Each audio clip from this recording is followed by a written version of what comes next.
Hey guys! Today we're going to talk about tiny Migingo Island, located in Africa in the eastern part of Lake Victoria. The island can rightfully be called the most densely populated island in the world.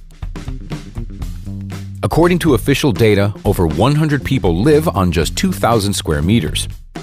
Although rumors have it that a lot more people actually live there, about 500. After watching this video, don't forget to subscribe to our channel and click on the bell to make sure you don't miss anything. Let's go. The tiny Migingo Island on Lake Victoria wasn't populated for a long time. Only the evil spirit Kalela lived there. And now there are over 130 people living on the island with the area of only 2 square kilometers. The island doesn't belong to any of the neighboring states, which are Uganda and Kenya. Moreover, it is ruled by a democracy which is so rare in Africa. And in just 1 week, the residents of the Migingo Island earn almost 3 times more than their mainland neighbors do in a month. So how do the residents of the island live, and what do they spend their huge earnings on? Lake Victoria in Africa has been the inexhaustible supplier of fish to Uganda and Kenya for a long while. But over time, the population of the freshwater fish began to decline, which is why it was decided to artificially increase the population in the 1960s, and the Nile perch was released into Lake Victoria. The huge and hungry fish quickly ate their smaller relatives. Of course, the local fishermen began to fish for Nile perch and sell it. Neither Uganda nor Kenya could ignore the increased demand for Nile perch on the market. Moreover, they have long been debating about the tiny and very well-located island of Migingo. While the heads of states were arguing, George Kibebe and Delmus Tembo, 2 fishermen from Kenya, sailed to the island in 1991. Not even the fact that the evil spirit Kalela was living on the island could stop them. Seeing the opportunity to become rich, the fishermen spared no money and hired a powerful shaman. For some 300 kilograms of Nile perch, the shaman performed a ritual to banish the Kalela spirit from Migingo Island. The path to the island was open. At first, Tembo and Kibebe were the only 2 people living on the island, but another 60 people joined them soon. The island's population quickly increased to 130 people, according to 2009 data, who had previously lived in Tanzania, Uganda, and Kenya. Technically, the island doesn't belong to any of the neighboring states, so Kibebe and Tembo declared it as an independent republic. However, they weren't left in peace. At the very beginning, when Migingo was just getting populated, the locals faced a very big problem: pirates, which constantly looted the developing settlement. Thefts, robberies in broad daylight, violence, and never-ending threats were the reason why the fishermen asked for help from both states at once, Kenya and Uganda. And both of them reacted instantly.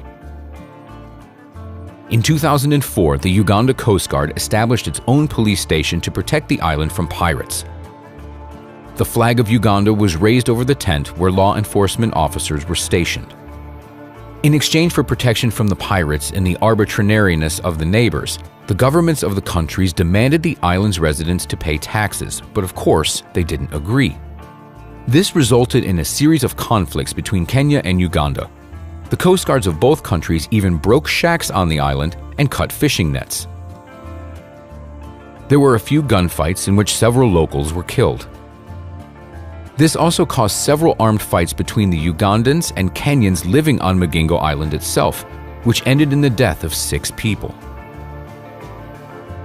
Finally, in 2009, a committee was convened to determine the status of the island.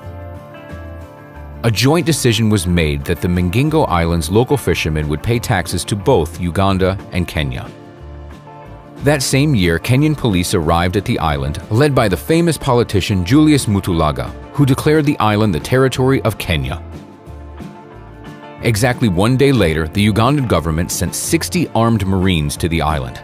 The world media called these events Africa's smallest war at the time. The tension, however, remains to this day. Every 2 or 3 months, there's a message that one of the 2 states send its military to the island again and raise the state flag, declaring Migingo its property. In the end, both of the neighboring countries began to govern the island, which the residents of Migingo Island sure didn't like. The fishermen were forced to pay 25% taxes on their profits to both Uganda and Kenya. They also give 10% of the profits to the authorities of Migingo itself.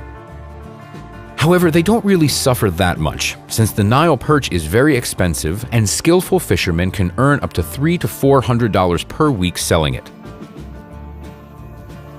They prefer to spend the money remaining after taxes on Migingo itself. Fortunately, there are enough places for entertainment on the island. Before the mass settlement, the island had quite lush vegetation. Today, there are only 2 trees left, leaning against the rickety shacks. The locals live in very cramped conditions. There is no regular housing on the island. There's also no hospital, so the islanders either go to Uganda or Kenya for treatment. All the shacks are built from the profiled iron sheets and have neither baths nor toilets, only a kitchen and a bedroom. The islanders use the surrounding waters of the lake to both wash up and as a toilet. There's no electricity on the island either, as well as television and the internet. But it seems that the local fishermen and their women don't need it.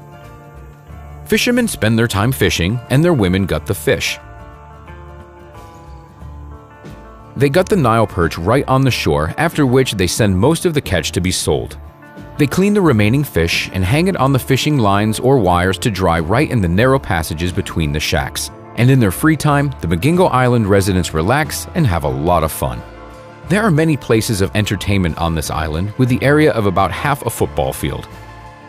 Migingo has 5 bars, several hotels, its own pharmacy, and a beauty salon for women and men. There are also 4 brothels where local women work as ladies of the night.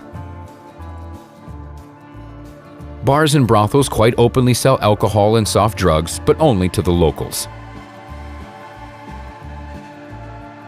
Migingo doesn't suffer from the lack of tourist attention, as they often go there on tours.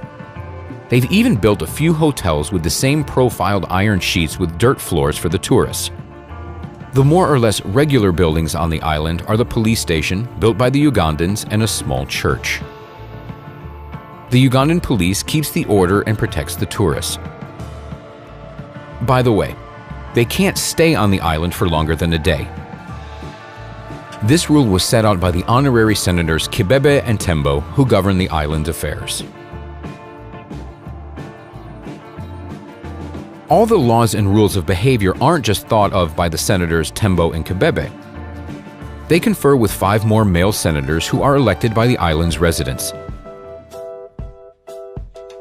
The Big 7 from Migingo only make decisions by means of a general vote. The laws governing the most densely populated island in the world are strict, but fair. The senators reserve the right to hold trials and punish perpetrators. They are especially hard on the thieves. According to a Migingo elder, there have only been 6 cases of theft on the island since 1991. For petty theft, the thief gets beaten with straw whips. For a grand theft or repeat offense, the offender gets expelled from Migingo Island forever. Such a prospect scares most people, especially the well-earning fishermen. Thus, there is virtually no crime on the island, not counting the rare drunken fights. Moreover, new people capable of provoking conflict don't come to Migingo, since they can't settle on the island, as the senators have forbidden the construction of new houses. The residents of Migingo Island have a real opportunity to prevent overcrowding. Outsiders can't get settled on the island, but babies do get born there all the time, and many of them, despite the lack of medical care. Just some 200 meters away from the tiny island, there is Migingo Island, with the area a couple times greater than that of Migingo. But the islanders are in no rush to settle there. Why? It's all because of the evil spirit. Kalela, who was banished from the island by the ritual of exile, fled to Migingo. But it turned out he wasn't alone there, since another spirit named Tuk, an even more evil one, already lived there. None of the shamans are willing to take on exiling the 2 of them, not even for a ton of precious Nile perch. Still, Migingo Island is not deserted. There are a few buildings on Migingo where scientists from different countries live. They study the flora and fauna of Lake Victoria and at the same time observe their neighbors from Migingo Island. The evil spirits Kalela and Tuk don't touch them. But there's a very simple reason for that. All the scientists are white, and according to the African beliefs, the evil spirits don't care about them. Well, that's it for today. What do you guys think? Are there evil spirits actually afraid of the white scientists and that's why they don't harm them? Or is it something else? Let us know what you think in the comment section and don't forget to like the video. There will be many interesting things coming soon, so subscribe to our channel and click on the bell to make sure you don't miss anything. We'll see you soon.